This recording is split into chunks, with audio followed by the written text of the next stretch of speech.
right, what's up, everybody? Good morning. Welcome to a Tuesday edition of Morning Scone, presented by Brock, the Baton Rouge Orthopedic Clinic, Hudco Roofing, HudcoRoofing.com. Do business with someone you know. Hudco Roofing, HudcoRoofing.com. All right, everybody. Voice feeling a little bit better today. I really had to battle through AFR on Monday, given the state of my voice after screaming in this like primal scream of frustration and anger after the Mike Evans incident, subsequent phantom penalties, and Tampa touchdown. So voice feeling better today. And we did learn on Monday that the NFL has suspended Mike Evans for a game for his role in starting the melee on Sunday in New Orleans.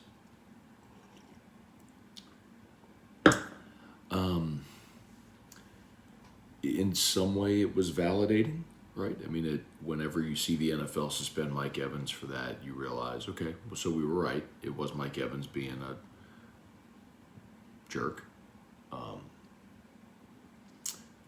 He was the instigator. He's everything I said he was. He's weak-minded and can't handle being owned, and took the opportunity. He said, Mike Evans said post-game that he saw Lattimore throw a punch, which never happened.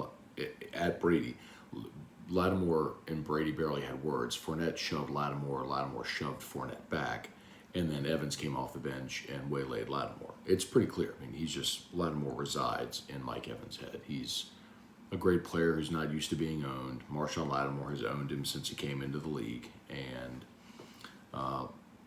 Evans acted out. So that means that Tampa will not have Mike Evans this week against Green Bay, which makes me a huge Green Bay Packers fan, of course, because you'd love for Green Bay to hang an L on your division opponent. And the Saints get to go to Carolina. And so if the Saints win in Carolina, that would be 2 division wins for New Orleans, as they would move to 2-1. And if Green Bay is able to beat Tampa, which hopefully they are, Tampa would fall to 2-1, and of course they would have a head-to-head tiebreaker over New Orleans, but that will all remedy itself in time. So I'm glad to see Evans suspended, and I'm glad it's happening this week when they have to play Green Bay, and hopefully Ron and the Packers get rolling. So, okay, appreciate y'all for being here. YouTube, please smash the like button, subscribe up to the Matt Moscona channel if you haven't done so yet. It's free. Just hit the subscribe button. You get notified when we go live. And Facebook, please like the Matt Moscona page and share the post. Appreciate y'all for being here. We'll say some good mornings. Let me know what y'all got. Matthew Garner, good morning. Our SEC record prediction is still the same after seeing some of the rest of the SEC play. Yeah, Matthew, I mean, I think I'll put it to you this way. I thought they beat State, and I thought they would split October. Like, is it plausible Tennessee comes in here and wins? Is it plausible you go win at Auburn? Is it plausible you beat Ole Miss in Baton Rouge? Is it plausible you go to Gainesville and have a tough day because that's a really hard place to play, and maybe Richardson plays as well as he did against Utah or against you last year in Baton Rouge? I could see. I don't think my feeling about LSU Bama has changed, and I certainly think LSU will be capable of winning at either Arkansas or A&M. So yeah, I think I'll hold. Stand firm on my preseason prediction, which was 8-4, 4-4 in the league, but I'll adjust the total wins because I haven't beaten Florida State, but I'll still maintain 4-4 in the conference, so 7-5 overall. Randy Bennett, Ryan Amanda Guidry, Chase Pellegrin. Hey, Dad, good morning. Brian Penton, good morning. The Pennsylvania Turnpike, okay. Jeff McKithen, Deshaun Moore, Mike Evans, a repeat offender. He likes to sneak up on people. Yeah, Deshaun, if there's one thing I would have said, I would have liked for the punishment to have been more severe because of what you said. It's not the first time. It's actually the third time he's done this. And Jeremy Hill reminded me yesterday when I was coming in for AFR. He and Hunt were leaving the studio, and he said Mike Evans did the same thing to Rashard Robinson in 2013. I'd forgotten about that when LSU played at A&M. Just a guy who gets frustrated and lashes out. Jamie Leday, what's going on? Earl, good morning. Matt, who do you think starts for the Saints this week? Any word? I'm guessing you mean at quarterback. I mean, I assume they stick with Jameis, and we'll see the injury report on Wednesday, and that'll be telling. If Jameis isn't practicing. So we'll wait till Wednesday. They have the day off today. Yesterday was a treatment day. They have the day off today. Then they start preparation for Carolina tomorrow. Remember, y'all, they're going to Carolina and going straight from Carolina to London. So the schedule gets hairy because you go Carolina to London for a week. You play in London, fly back, and you do not have your bye. The Saints requested that. They did not want the bye this early in the season. So you'll have to after international travel, you have to turn around and play again at home. So, I don't love that travel and the toll that's going to take, and that makes me worry even more about Jameis with his back injury. So, I'm almost inclined to say, let Dalton play for you this week against Carolina, and then in London, leave Jameis here to treatment, heal, all that sort of stuff, and then reassess when you get back from London, and maybe you have a fresh, healthy Jameis Winston ready to roll.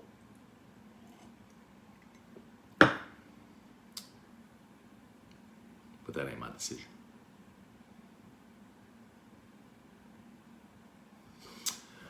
Let's see. Joey Vincent, one Nardi, good morning. Marcus Washington, what's up? Good morning. Trivia Carter, Jordan Coleman, can we redshirt Mason, keep him 2 more years? So, Jordan, yeah, but he's not staying, for 5 years in college. He's not staying 4 years in college. So, Mason Smith's going to get healthy, and he'll play next year and hopefully have an awesome season, and he'll go be a first-round draft pick. That's just, he's likely to be the number 1 defensive tackle in the country, defensive lineman in the draft when he comes out. So, to answer your question, Jordan, can they? Yes, absolutely. He only played 1 game this year, so he could take a red shirt this year.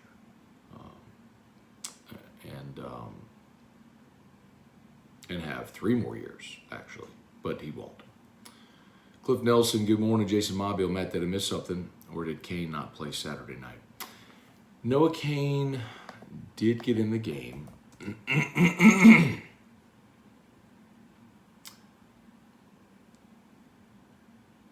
think it was on special teams.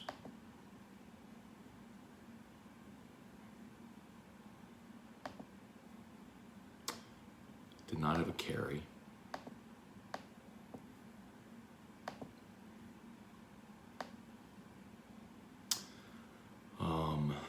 Participation.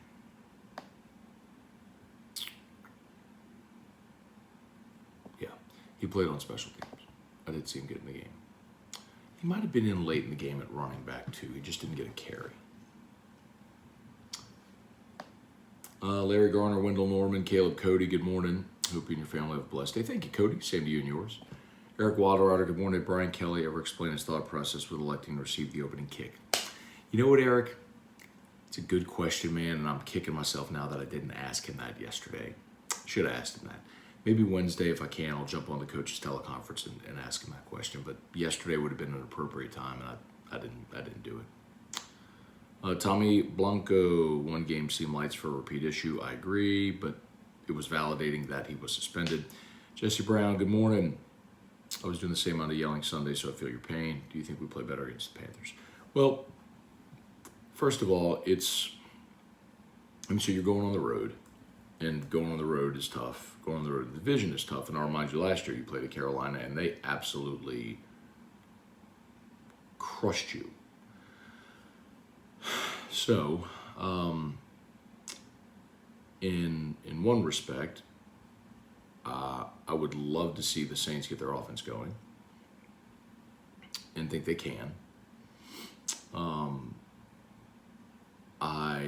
The Panthers are 0-2, and are just not very good, quite honestly. They had a close call against the Browns. Baker against his former team, but you lost to Jacoby Brissett. And then they went to the Giants this week and kind of got handcuffed. They lost 19-6 on the road in New York, and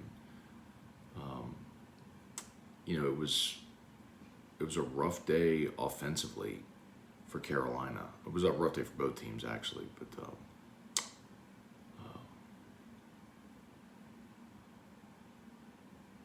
I just, McCaffrey ran for 100 yards. He's back. But, yeah, this is a game where, considering all of the offensive weapons the Saints have, at some point you got to hit your stride. And if you do, I'd sure like to see them, do it this week. If you're just joining, by the way, still protecting the voice a little, so if I'm talking lightly, that's why. YouTube, do me a favor, please smash that like button. Facebook, please like the page, share the post. As always, brought to you by Brock, Baptist Orthopedic Clinic. Need an orthopedist, go to Brock, Hudco Roofing, HudcoRoofing.com. Do business with someone you know, Hudco Roofing, HudcoRoofing.com. Hudco link is pinned in the chat on both YouTube and Facebook, so if you would just take a quick second, click that link, fill out the contact form on the homepage. We will give you a free, no obligation roofing inspection. You never know if you have roof damage until you get that inspection, or you have water on your ceiling, which that stinks. And remember, we'll help you file an insurance claim. We'll do all that work. The only thing you would pay is your deductible. So this isn't like some strong sales pitch. It's just, let's help you get a new roof. Average homeowner might replace their roof once or twice in a lifetime, depending on how long you stay in your home. So we can walk you through it. Hudco Roofing, HudcoRoofing.com. Tim Gotro, Ryan Rogers, morning, Matt. Have you seen a team dominate a game like the Bills did last night? You know what, Ryan? It's funny you say that, because I was literally thinking about that this morning. And I might need to, okay, so yes, I'll tell you, 2007 Patriots. 2007 Patriots were probably the best NFL team ever. They, of course, lost the Super Bowl, so it stains that, but we forget. Not only did they just beat people, they just destroyed everybody. Here's their scores.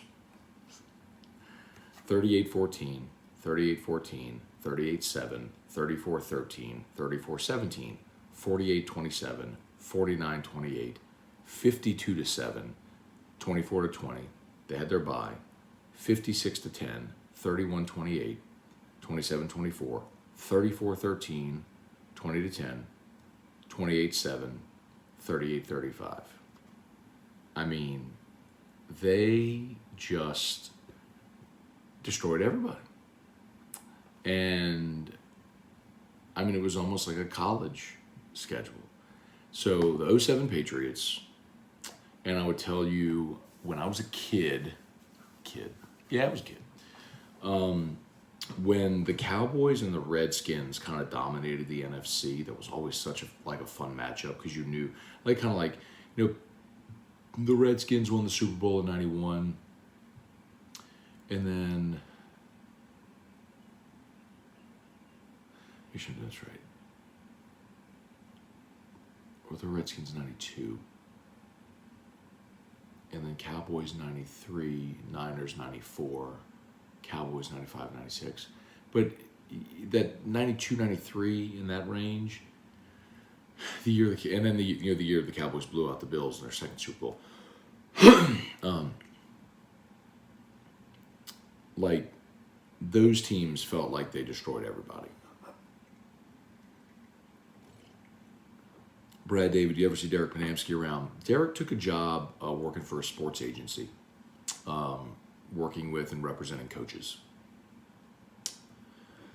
Samuel Smith, morning Matt. Is Georgia pretty much Bama now? Looks like a dynasty starting.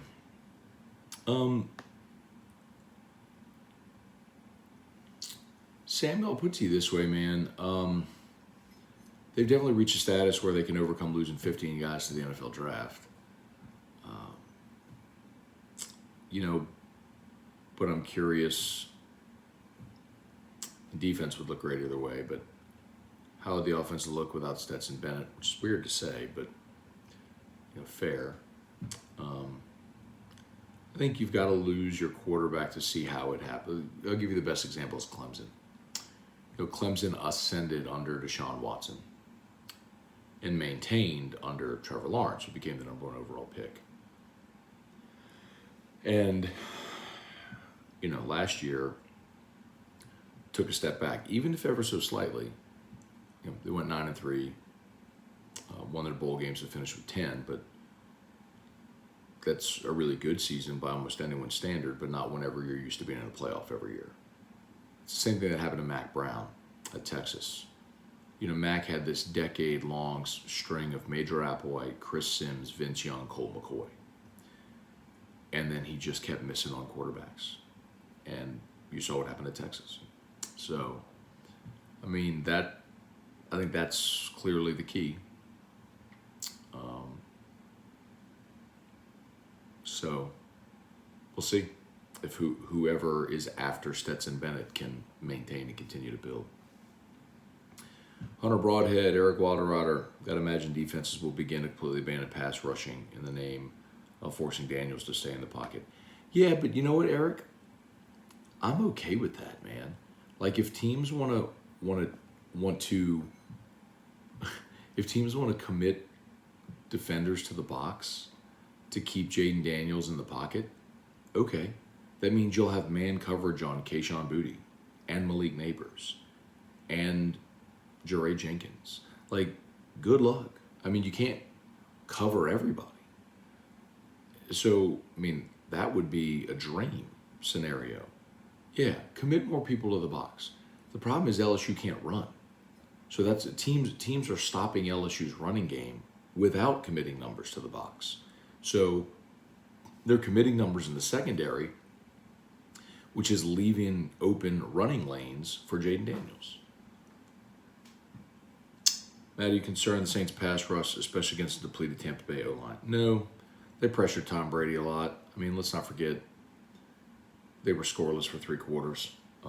The key, not many teams get Tom on the ground, but the key is moving him off his spot and forcing rush throws or pressure throws, which they did.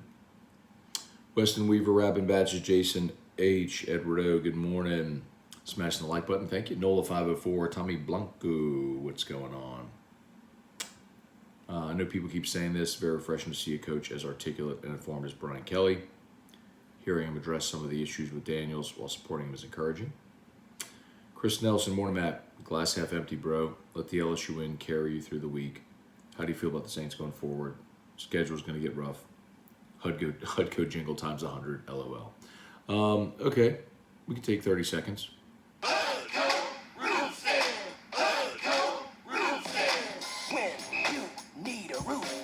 Someone you know, my Scone, Ontario. All you need is HUD Roofing. Call HUD Roofing. 364-1007. All right, HUD Roofing pinned in the comments. I feel good about the Saints. I just need to know Jameis is healthy. And if he's not, they need to play Andy Dalton. Taz, is everyone making too much of the Saints' loss? Bucks due to win sooner or later. I get all that, Taz. Not making too much of it. I'm more concerned over Jameis is back. Let's see, Hardy and Olave should be on the field together. But who you take off the field, that's the trouble. I mean, I want Mike Thomas and Jarvis on the field. Let's see. Bilbo asked Matt during October 1st, is Kentucky Ole Miss being at 11 a.m. the right decision by the SEC, considering the ABC evening game will be NC State Clemson?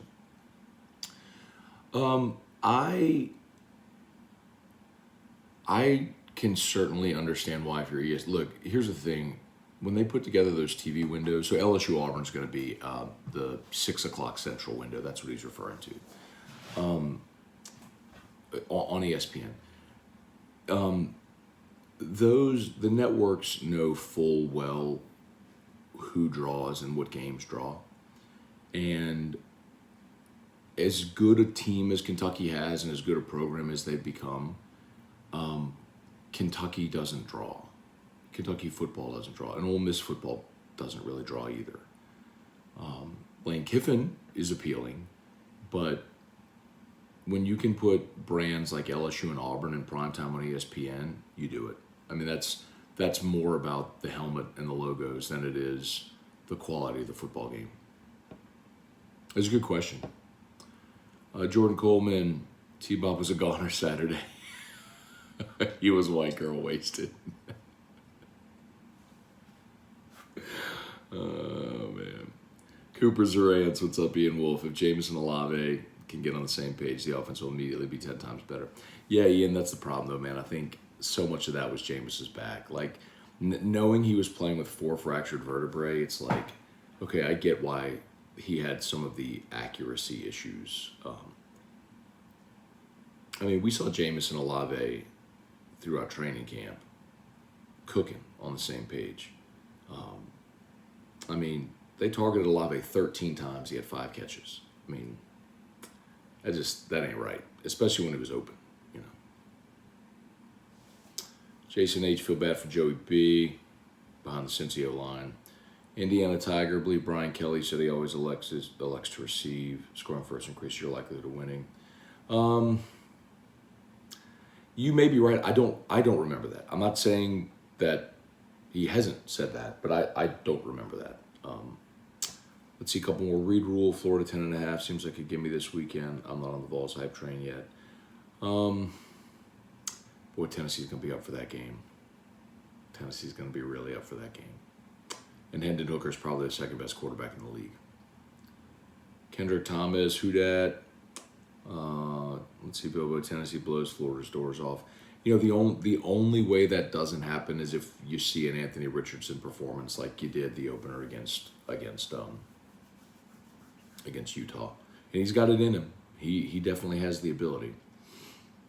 Jordan Coleman, why didn't Besh play Saturday? He did. Actually, in the first possession of the game, the third down where that ended the drive after the false start, the third down was a target to Besh. So he played. The issue you have, who is that? Jordan. The issue you have, Jordan, is if you're playing Besh in the slot, you move Malik Neighbors to the slot. You going to take Malik Neighbors off the field? And if you move Malik Neighbors outside, are you going to take Kayshawn or Jure off the field? You know what I mean? It's just tough. I mean, you got so many talented dudes that it's just going to be hard to get everybody targets. I mean, I love Jack. I think he's awesome. He's a great receiver. It's going to be a great receiver here.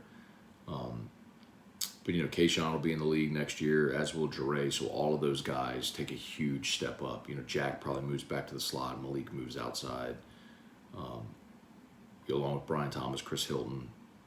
And you got that next crop of receivers coming in. So I think it's just one of those things where you got to be patient, realize when your opportunity comes, take it, because there's so many talented guys and opportunities might be fleeting. Cliff Nelson, I think the guy was saying you mush rush 3 or 4, spy play coverage, as opposed to coming hard with a 4-man rush. That's what I would do against Jaden Daniels. That's what, you know, Cliff, that's what, it's 8 o'clock. That's what Chavis used to do against Johnny Manziel. And it worked great. They just formed a little cocoon around him, wouldn't let him escape it. Said, all right, Peter's still on the ball. Still say it's dangerous, man. When you have someone that's that dynamic of a runner, you want to rush 3, you better be sure you contain him.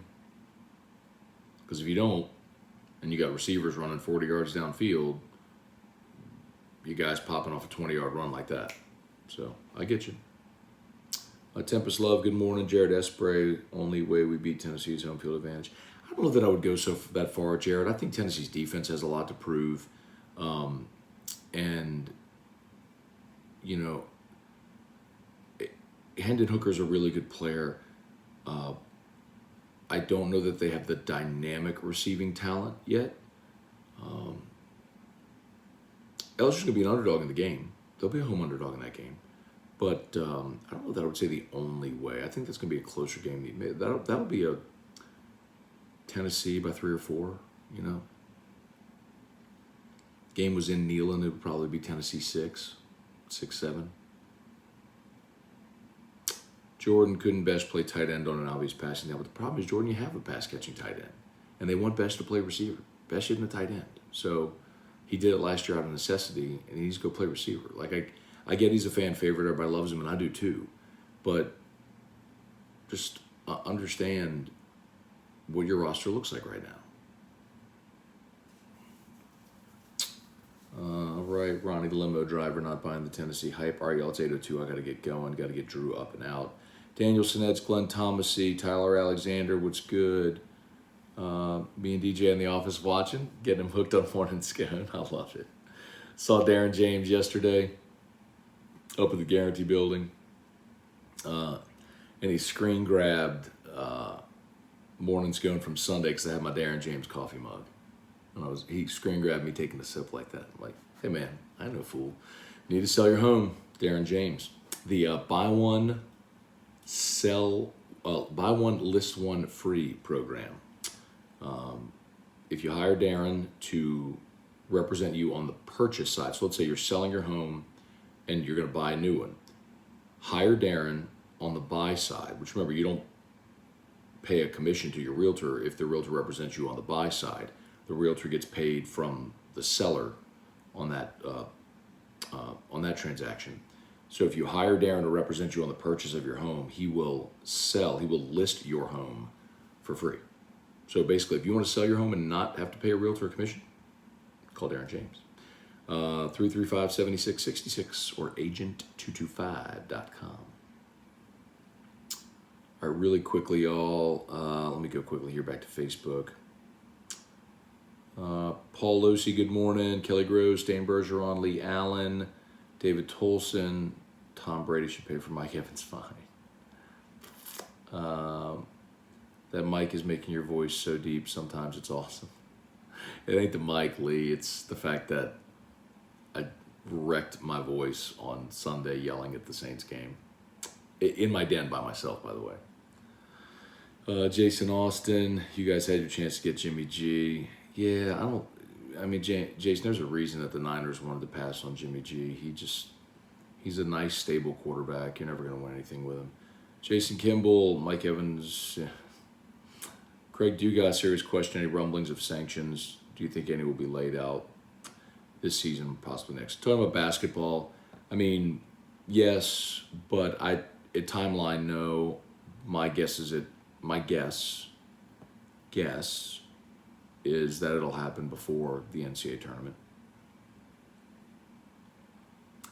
Let's see. All right, y'all. I think we're just about done. Jeremy Kling, what's up? Okay, y'all.